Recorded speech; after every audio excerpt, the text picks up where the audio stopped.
Honourable Member for Nelson in reply.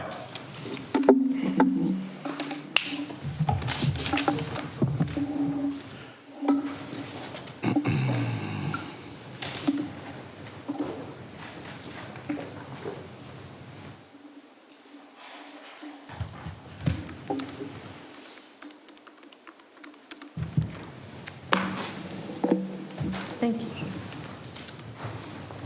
Thank you, Mr. President. I rise to sum up. I'll just get myself organised here with all the bits and bobs so that I can make my way through some responses to members, but certainly appreciate members' contributions to this motion, and it's really interesting to hear some of the reflections that have been made. I would quite like to jump straight in and address that matter that was the member for Huon raised right at the end there, suggesting that this motion seeks to preempt the POS process. I'll be very, very clear that I absolutely support the POS process, and I'm appalled at the idea that it might be pulled up short by the government.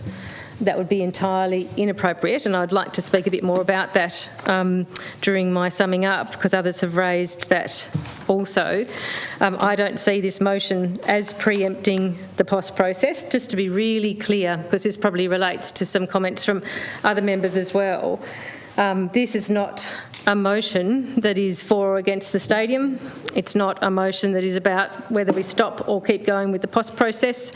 It's a motion where the final point makes the call very straightforwardly, calls on the Tasmanian Government, in order to secure the ongoing future of Tasmania's AFL team, to seek to reopen negotiations with the AFL regarding the location and construction timeframe of any associated stadium. And the reason it's that call, as simply as that, is to reflect the fact that what we have now is the independent entity responsible for providing this Parliament, ultimately, with a report that we would then as a Parliament need to consider in terms of saying yes or no to a stadium. That entity, the Tasmanian Planning Commission, via the independent panel in the interim report, has told us quite clearly that the timelines specified in the agreement are not able to be met, and that there are issues of such significance at Macquarie Point as a location for that particular proposal that it is unlikely to be able to be supported through that process. That they would. It's clear from the things that they've flagged as unresolvable that it would be very difficult for them to make a recommendation that we support it. So with that in mind, what's indicated in the draft integrated assessment, and not to preempt where they might end up with their final one, but it's already clear enough that we are putting this team at risk because we may not, on all good authority there presented, be able to meet the current agreement. So it calls on the government to seek to reopen negotiations on those elements of the agreement that what we know so far tells us we probably can't meet, that relates to location and timeline. So it's about preparing the way so that we're not left in a hole, so that we're not left up against the wall, and so that we don't have that sense that we're going to be blackmailed at a certain point, where if we see the TPC come back to us with a final report that categorically says this can't be recommended to be passed, we are then, as this Parliament, faced apparently with the only option of saying yes to something that all experts have told us not to say yes to, or we've suddenly killed the team. And that would be a ridiculous and irresponsible position to find ourselves in. For the government to lead us to being in that position would be ridiculous and irresponsible. So that's what this motion is about. It's to provide an avenue for the government to lead us away from that problematic outcome by simply seeking to reopen negotiation on the elements of the agreement, not the whole agreement, not every part of the agreement and every detail, the elements of the agreement that all indications tell us are going to be very problematic to comply with and therefore put our team at risk.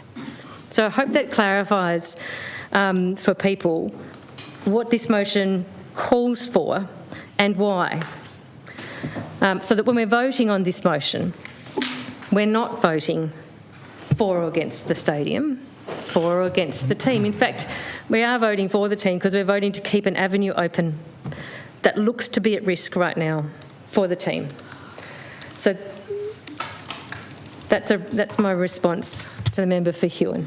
I appreciate how you had interpreted it, but I hope you can hear me explain that this is not to preempt the POS process. It's to note what the POS process has already been indicating and to look ahead so that we're not up against a wall if and when we come to the end of the POS process. And it confirms the things being flagged now about timeline and about location. And from memory, the member for Murchison was talking about those same elements as being problematic in the pathway we're on now. And I'll come to that in a moment.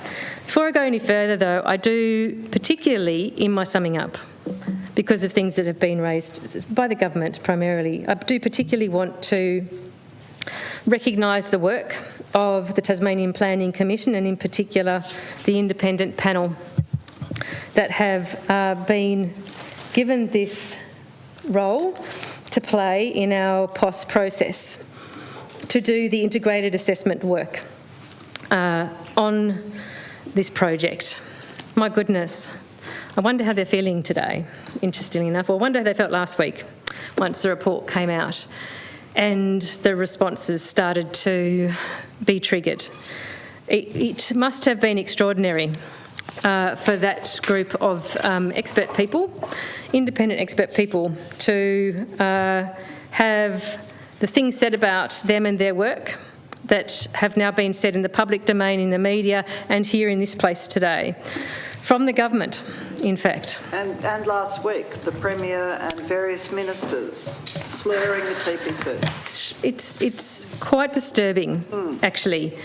The TPC is it's an independent statutory entity. It's an independent umpire in our planning system.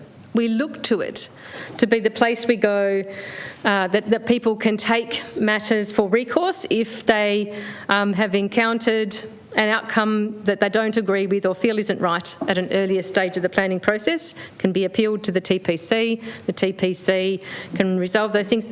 There's a further appeal that can go to the Supreme Court after that, presumably, but they are where we look to resolve matters. That's the standing that body has in our planning system. And we've set that body up to undertake processes like our POS process. We legislate to give them this role in that POS process. And part of that is to assign a panel of independent experts to undertake the integrated assessment. And the independent experts that were assigned to this process are people that actually need to be recognised for the experience that they bring, and it needs to be really clear so that when we hear, just to be clear, when we hear the government say that the work of this panel lacks balance, is selectively inclusive of materials, makes findings without receiving representations, has excluded a range of information about benefits, has manifest errors in it, is legally questionable and should be given limited, if any, weight. When we hear that sort of criticism from the government about this group of people and the work they've done, we really have to be given pause here. We've got the members of the panel.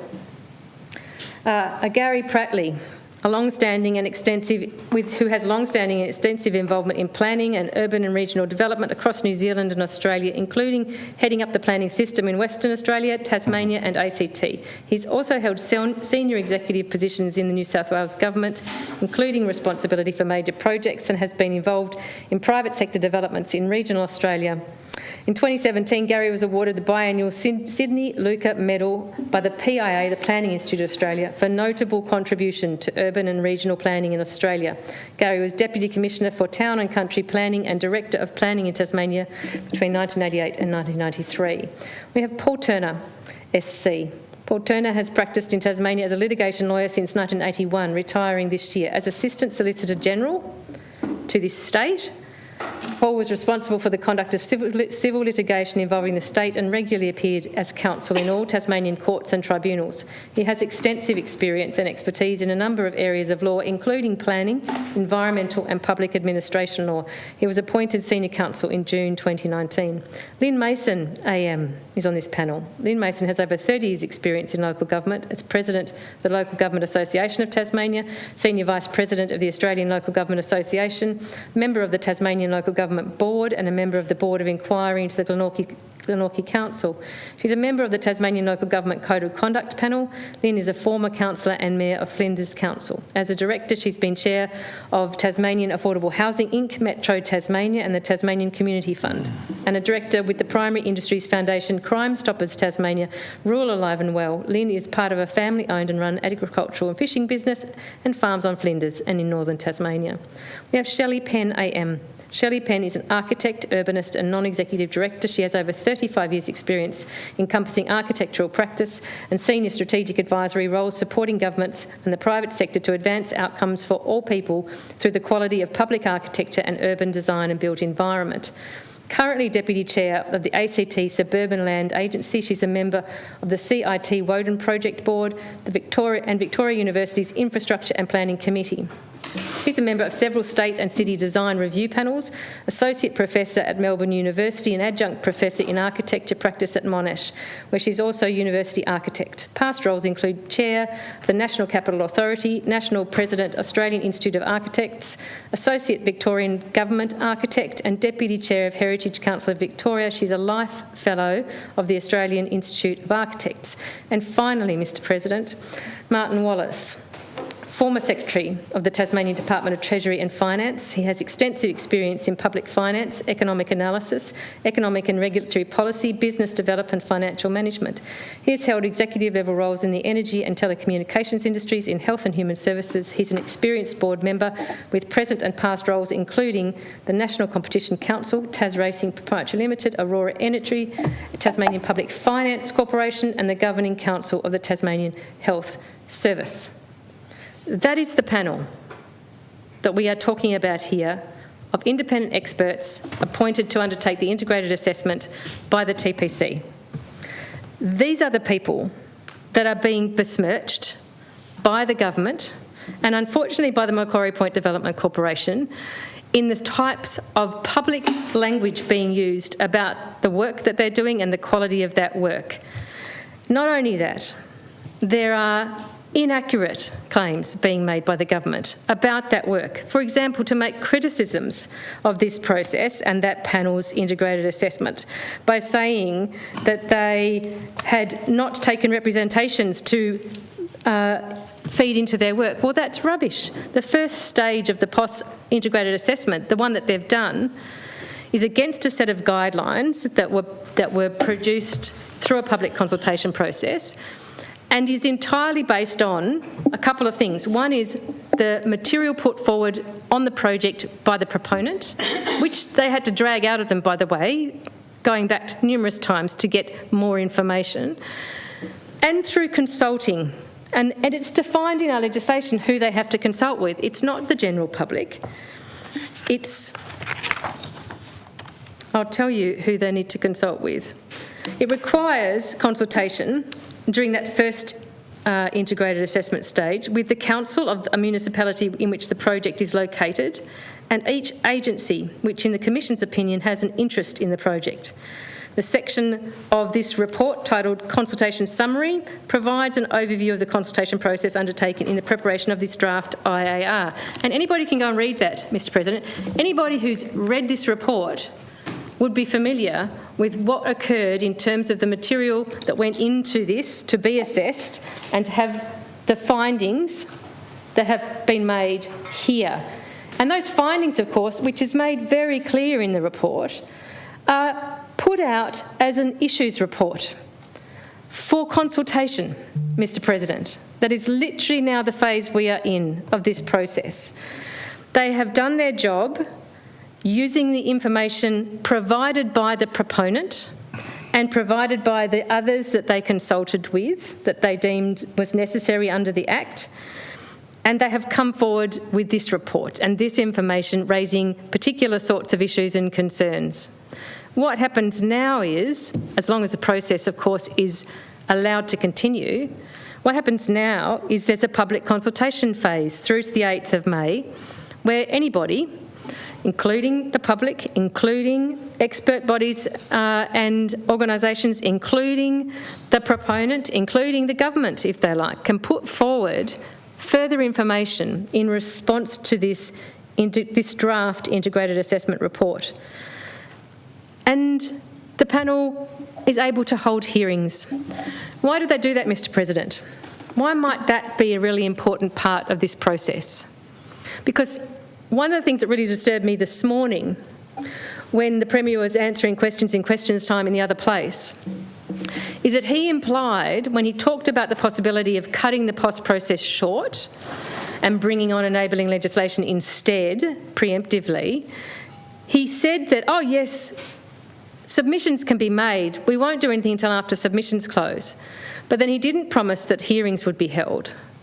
He didn't promise that actually the expert panel would have the chance to do their expert work in assessing and analysing and interrogating the evidence provided through the public consultation process, which would then inform their final report to us as a parliament via the minister.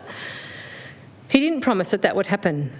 And that's incredibly disturbing because if we have the public consultation and Tasmanians all around the state go to the trouble of putting submissions in, as might expert groups and representative organisations, as might the proponent and others, if there's actually going to be then no expert review and analysis and interrogation of those and then synthesis through an integrated assessment to a final outcome with final recommendations made. If we miss out on that, and actually we as a parliament are expected to do that expert work in a rushed fashion in response to a quick piece of legislation which may well come to us in less than 2 months' time, That's right. then that would be an appalling abrogation of an appropriate planning process. And I hear the member for Elwick when she says there is a lot of information relating to this proposed stadium project. There are umpteen reports you could read if you wanted to. There's all sorts of data and analysis. It's difficult when you are not an expert in this space to decide how to interpret and analyse it all and where to land with your interpretation and analysis. That is why we look to an expert process. That is why we look to what had been put in place through the TPC. Once we're in that process, that's why we look to it to be completed properly. Because then what does come to us as a parliament, and on the agreed timeline of the POS process, it would come to us as a parliament later this year. The final report would have to be provided to the minister by the TPC by the 17th of September, and presumably then, at any point from then, the government could bring something to this place to consider.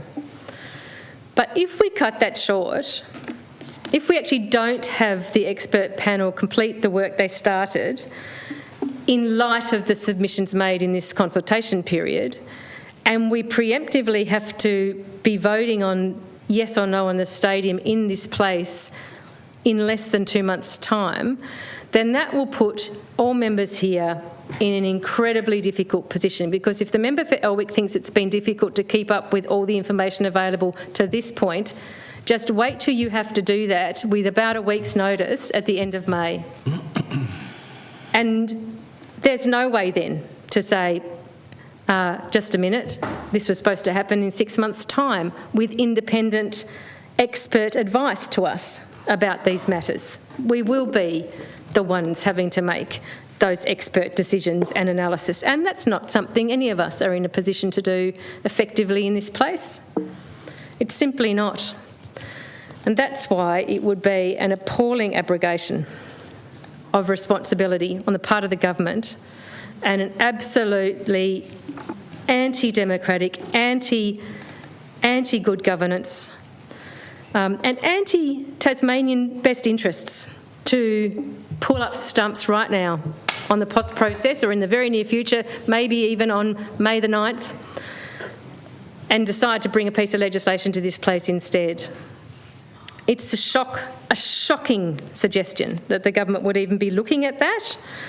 And I don't believe members in this place would feel at all comfortable with that, or certainly independent members of this place who will actually be the ones genuinely in a position to have to fully look at all the information.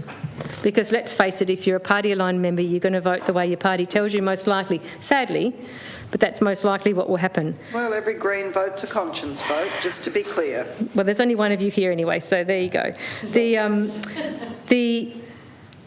reality is, though, Mr President, it's the independents in this place who will be in the position of having to avail themselves of all the information they possibly can, and be desperately trying, because we are all diligent people here trying to do our job to the best of our ability. We'll be desperately trying to do that expert level analysis and assessment of all that information to arrive at a responsible decision, to try to arrive at what we believe is the right decision.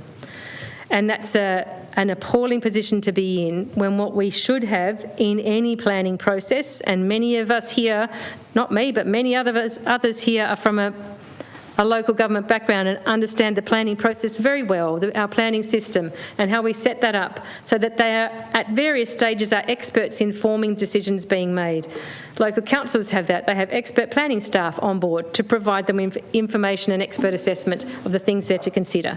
That's effectively what the TPC and the panel process is supposed to be providing to us ultimately when we do come to vote on this stadium at some point. So imagine being on your local council, some of you who were here in those positions in times past, imagine being on your local council and suddenly you're told, no, your planning staff won't be giving you their expert advice on this incredibly significant development in your local council area. You will have to turn around and engage with all the material about this development, and you as an individual will have to come to your decision about yes or no. Imagine if that happened. Unacceptable. That's not how a planning system is supposed to work.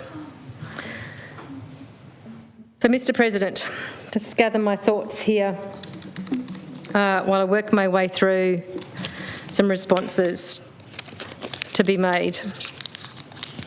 I found it really interesting listening to both the government response and the minister's response and Labor's response to this motion.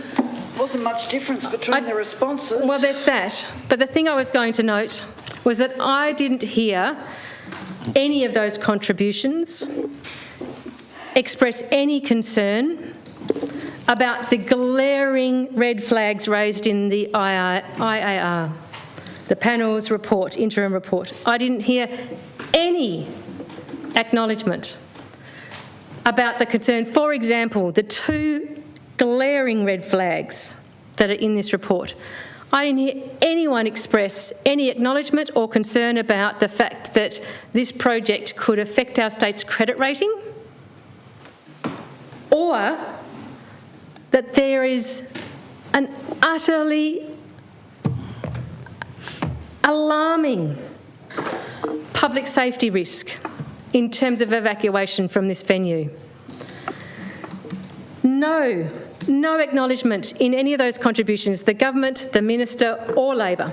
No acknowledgement of any issues raised in this report. Not one. And it makes me wonder, did any of those contributors actually read this report? I can't say for sure. I would let the Leader of Government Business off the hook because she's providing the government response as a channel for that. Presumably somebody in the government has read this report, fed through into the government submission. Still didn't acknowledge anything in it. I don't know whether the Minister for Sport has read this 150-page report, essentially, or thereabouts. 123 pages, I think, for the substantive report. And then the appendices. We could let him off the appendices. Maybe he's read the 123 pages of the actual substance of the report. I don't know. I don't know if the member for Pembroke has read this report before he's made his contribution today. Why don't you draft up a test and bring it into? Yeah, I'm just saying I didn't hear. Why don't you tell us whether you read it or not? Of course I read it. I didn't hear. I didn't hear. Order. We won't have debate across the chamber. My point, Mr. President, it's very clear. I didn't hear any reflection on any matter of substance from this report in any of those contributions, and that's telling. I think there's some interesting matters I'd like to pick up on going through a few of the contributions. I agree. The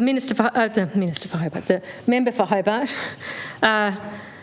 raised the issues about the public-private partnerships matters in the new ministerial direction, and the member for Murchison picked up on that and spoke. I thought, I'm always interested to hear what the member for Murchison has to say on financial matters, and she spoke very strongly about the need to be very circumspect about entering into public-private partnerships, and that's another matter for another day.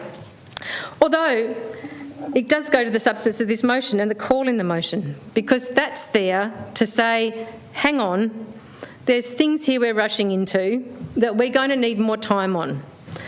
And because we're trying to meet an unrealistic timeline in this agreement, we are not necessarily achieving the best outcomes for our state. And so again, it actually supports the call in this motion, which is to seek to reopen negotiations on matters to do with timeline and location, because they are the two really tricky parts right now that are driving potentially catastrophic outcomes for our state. Mr. President, the government says that the TPC panel have overlooked many of the benefits. Apparently. Well, the TPC panel were working off information provided by the proponent, the Macquarie Point Development Corporation, and presumably the government was assisting to have that information prepared. That information was provided to the panel. The panel assessed it. Is the government saying that the panel didn't do its job?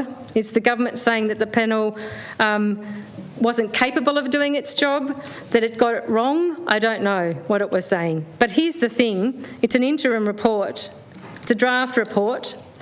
The proponent, Macquarie Point Development Corporation, can provide any further information it wishes during this stage, presumably, to address some of those matters, and then the panel will look at that information, as it will all the rest provided through the consultation, and if it needs to correct its view expressed in this report, presumably it will correct its view. As I said, I don't like the language that was used as part of the criticisms of this panel and the work it's done. It undermines an important statutory entity in our planning system. How can this government turn around and bring a DAP bill back to this place any time? A DAP bill which is based on the premise of the TPC appointing a panel to assess developments. Now, if the government is up here at this podium saying that the TPC appointed panel can't do its job, or has been biased or selective, or has been legally questionable and should be given limited, if no weight, in terms of consideration of its assessment, how can they turn around and bring us a piece of legislation, no doubt in a few months' time, maybe, suggesting we put in place DAPs, which is based on the very premise that the POS process really works under, a panel appointed by the TPC. What an astounding hypocritical position for the government to present to this place. Astounding.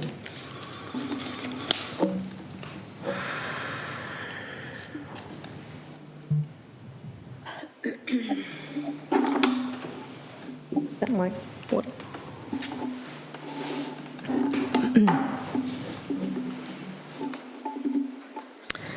I find these statements from the government, they're motherhood, really hyperbolic statements, actually. They say things like this: we are 100% focused and committed on delivering this game-changing precinct and stadium which will create thousands of jobs and deliver economic activity for decades to come. Now, they say that, Mr President, in the face of all evidence.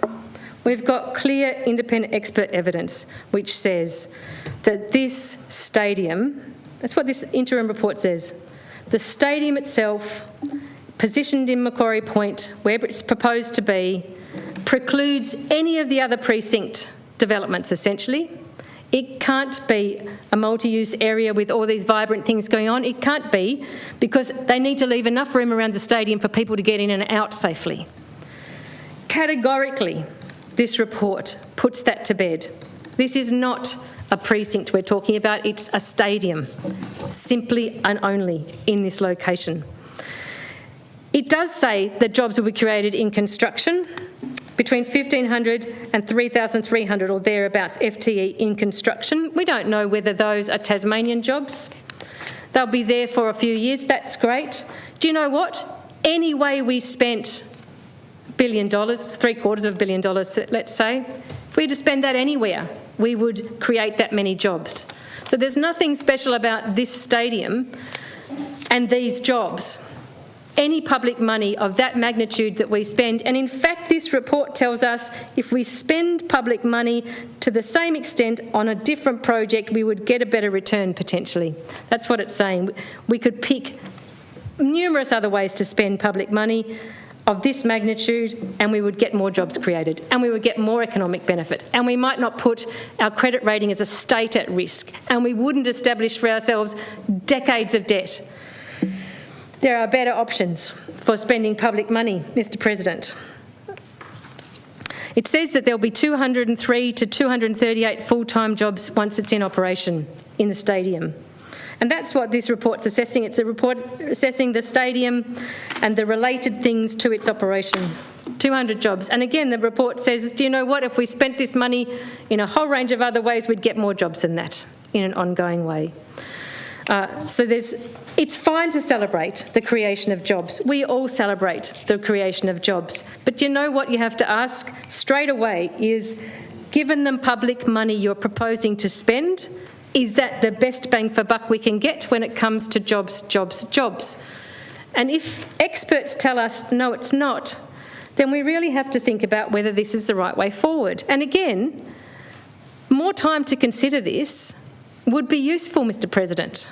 Renegotiating that would be useful, Mr President, because if this is a contested area of discussion, we need a way to find a way through and to decide what's going to be in the best interests of our state. Mr President, I really appreciated the member for Mersey's contribution. I think probably of any single person in this whole parliament, member for Mersey would be categorically the most sporty of us. He's a champion sports person across numerous sports, and as we heard today, indeed, moving on, yes. But the member for Mersey genuinely is a devoted sports person. And I also know, because of his background as an educator, that he thinks a hell of a lot about the young people in this state and about matters such as aspiration in our young people, and particularly probably in terms of aspiration around sport.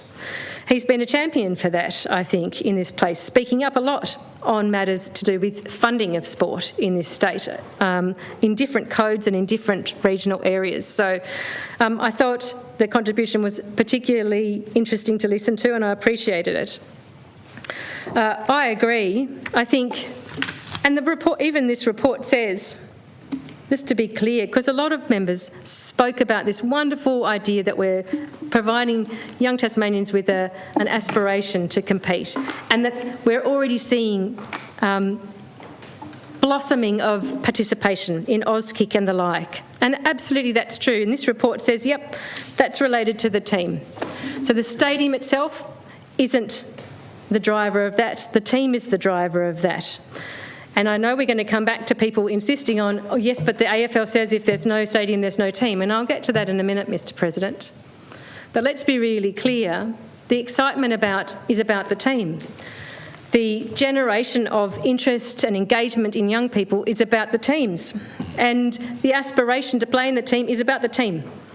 Not about this particular stadium in this particular location on this particular timeline, which are all dictated by the AFL and not relevant in and of themselves to the aspiration element of a state team.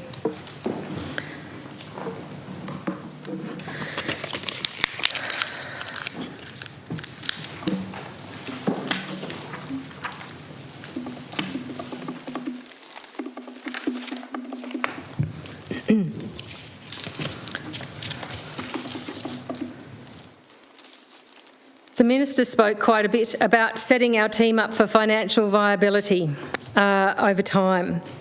And I think that's absolutely something we would all agree is important, and the member for Murchison spoke to that very effectively and rung those warning bells about not getting ourselves into less than advantageous situations in public-private partnerships. But the other thing I'd say about this too is, yes, we want to set the team up absolutely for financial viability over time, but that actually has to be alongside and compatible with setting our state up for financial viability and not risking key financial outcomes for our state. And when you have experts on a panel, and one of those experts is a previous head of our Treasury Department, when you have that panel say, the potential here is that this stadium project could jeopardise our state's credit rating, then what you're doing is you're pitting our state's financial viability and best outcomes against a team. And that's just not fair. Those two things should not be mutually exclusive.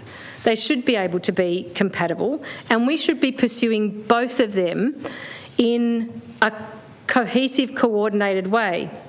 And the way we do that is that we as a state take control of this situation and drive it.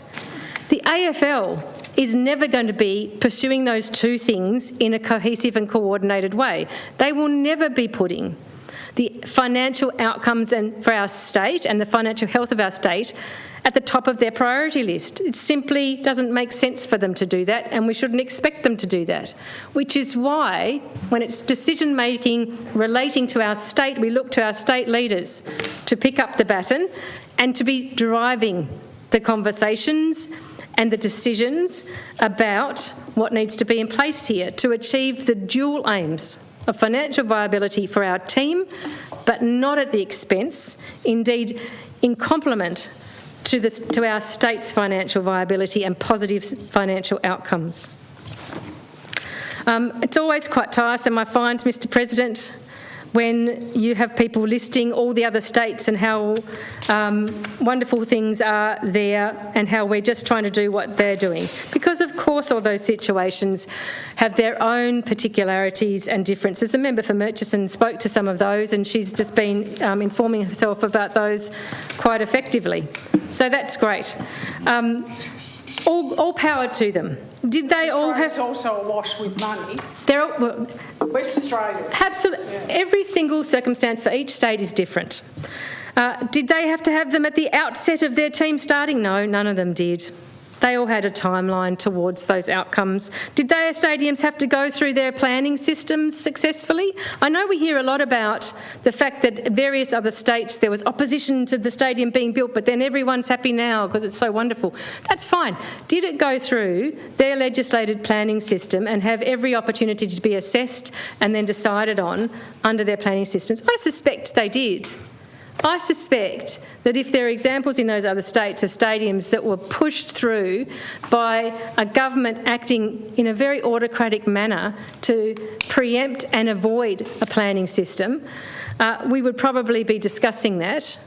But that's not, I believe, what happened. If someone wants to correct me on that, I'd be really keen to hear it. Was there any other premiers that signed secret deals behind closed doors and then tried to ram it through without a proper planning assessment? It's an open question.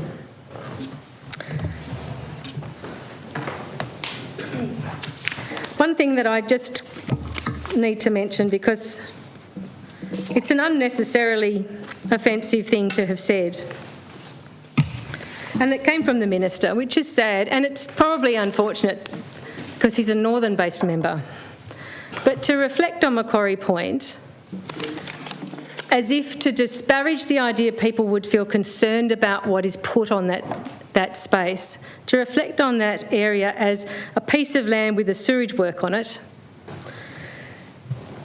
is really offensive, incredibly so. It's his government that has been in charge of the Macquarie Point development process since at least 2014, when they came into power in this state as a government. The progress of development of that area has been slow, Mr President, something that many people have felt frustration about over the years. But that is a piece of land that is at the front heart of our city. And it, as the member for Mersey eloquently described, it is literally what you see as you come up the river or what you see as you look across the river from the other side. It is an area of our city, the Sullivan's Cove, that we have put in place for at least 30 years or so now, a special planning system, because it is recognised as so historically significant to the character of our capital city.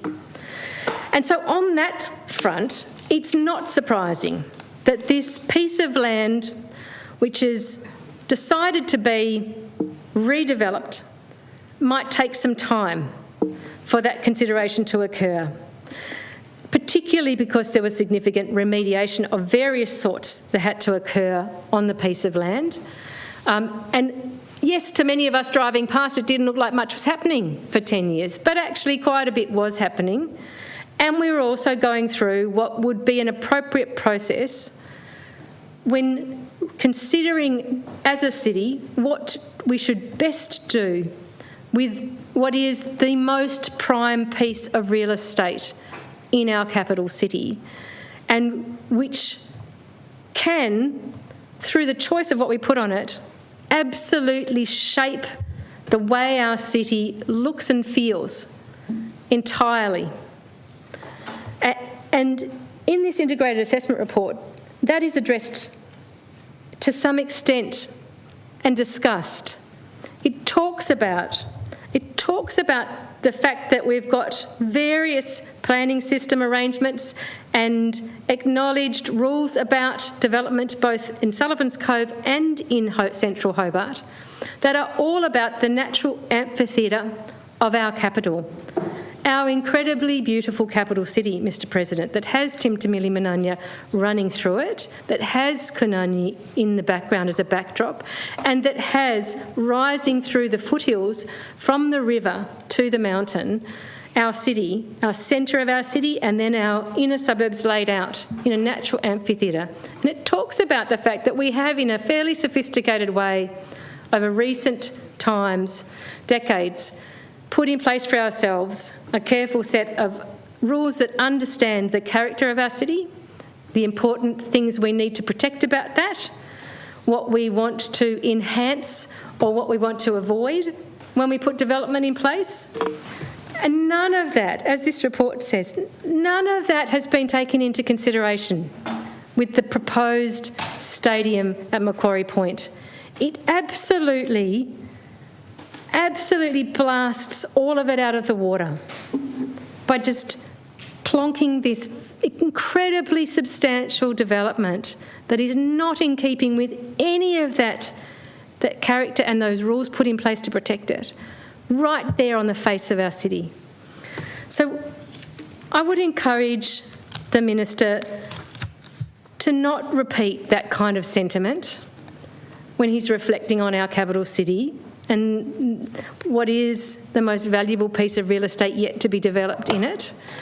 It's really not a good look. And from the government's point of view, I think the government needs to be really careful when a member of the government, a member of cabinet, says such disparaging and inaccurate things about our capital, particularly when it's a member who's not from our capital or from the south of the state even.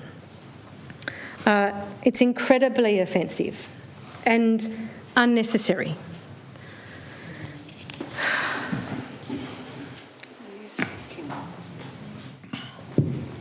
Mr. President, I'm continuing my wrapping up. I don't have much to go.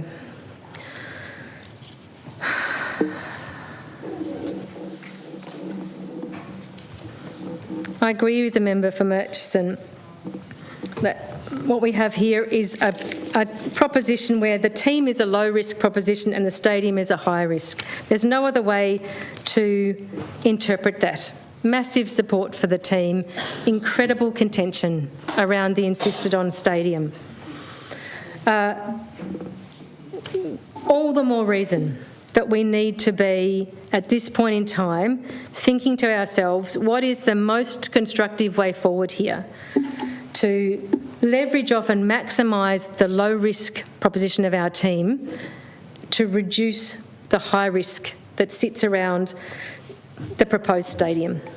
And that's what this motion is seeking to do. It's seeking to lay out a way forward that says,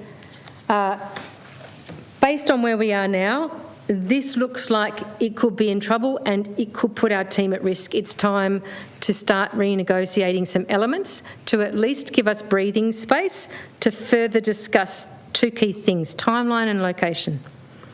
And in the meantime, we can get on with all the wonderful things occurring around the growth and development of our team, none of which is controversial in terms of the benefits we're already seeing, the pride and enjoyment people are getting out of it, the engagement in our communities, none of that.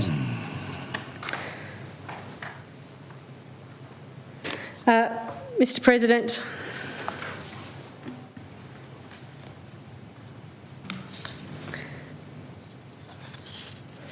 I find it interesting to hear from the Labor contribution the sentiment that this is too important to get wrong. And I absolutely agree with it. I think we were meaning entirely different things, though, in agreeing on that. This is too important to get wrong. And therefore, virtually within a day or two of having this integrated assessment report come out, this draft report, to be saying full-throated, yep, we're all for it, we're pushing it through, it's going to happen, without actually addressing any of the issues raised or acknowledging them, is absolutely mind-boggling to me. Labor thinks that our reputation will be in tatters if we don't build this stadium. I think our reputation will be in tatters if we do, actually. And not only that, our capital city will be degraded and diminished. And also, we won't have the opportunity to have found the best outcomes possible from a stadium development, which, if we take our time and potentially consider other locations, we can minimise the potential for the poor outcomes in the current location that's identified in this report and maximise all the potential good outcomes that could flow from it.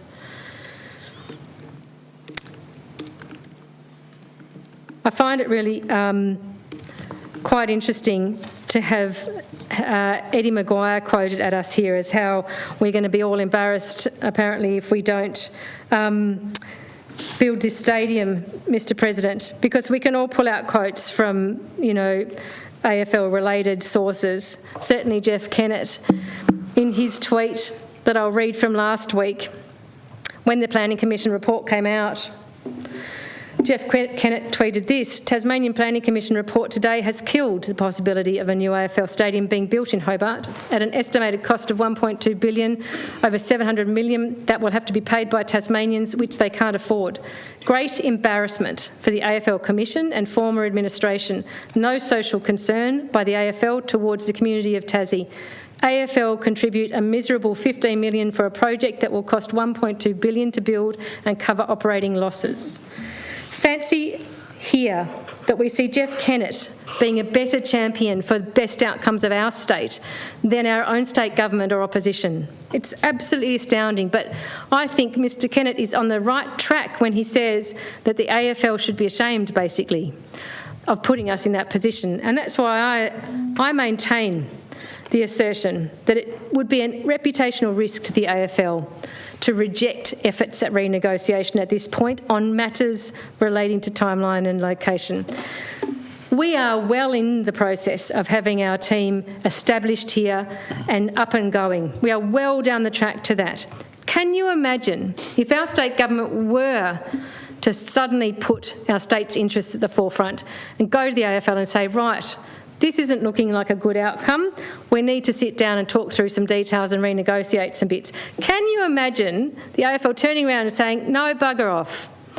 And then what that would look like to the whole country, having led us down the garden path, having our team, 200,000 people signed up for their $10 memberships already, all the wonderful things beginning to happen in our communities, the high performance centre allocated down there for Kingston, all of that underway, for the AFL to turn around and say, no, we're not going to talk to you about those two details in that contract. No, go away, that's the end of the team. Do you think that's going to happen, Mr President? I don't think it would. I don't think it would if our state government acted like a state government interacting with a corporate entity and asserted the best interests of our state. I think there's win-win here. There's a win-win for the AFL and for our state government to engage in renegotiation. It's just the inclination and the willingness to do it from our state government that's the problem. Mr President, I'm coming to the end of my summing up. I appreciate the time I've been allowed to take to do it. There were matters of significance that came up in people's contributions, so I appreciate being able to work my way through some of those. The thing that sits at the centre of this is this absolutely dogged assertion that apparently renegotiation will mean no stadium and therefore no team. And actually I think both those subsequent assumptions are wrong. Engaging in renegotiation doesn't necessarily mean no stadium. It might mean a different timeline for a stadium. It might end up being a different location for a stadium, but it doesn't mean no stadium. It means renegotiating.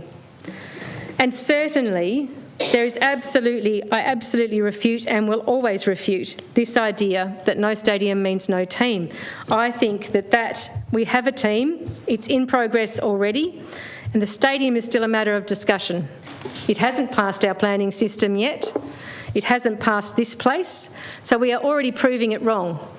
We have a team and we don't have a stadium, and there's a willingness in our community to discuss a stadium, which they were never given the opportunity to do at the outset, but I think they'd be willing to do henceforth. If we look at matters relating to location, relating to timeline, relating to cost and financial outcomes, all of those things could be progressed if they were done under good governance, in open, honest, transparent ways, and with our state government squarely putting our state's best interests at the forefront of those conversations. That's what renegotiation offers. That's what this motion calls for the opportunity for there to be. And so, Mr President, on that, I commend the motion to the House. I thank people for their discussion. I encourage members to support this motion. It's a sensible and mature way forward.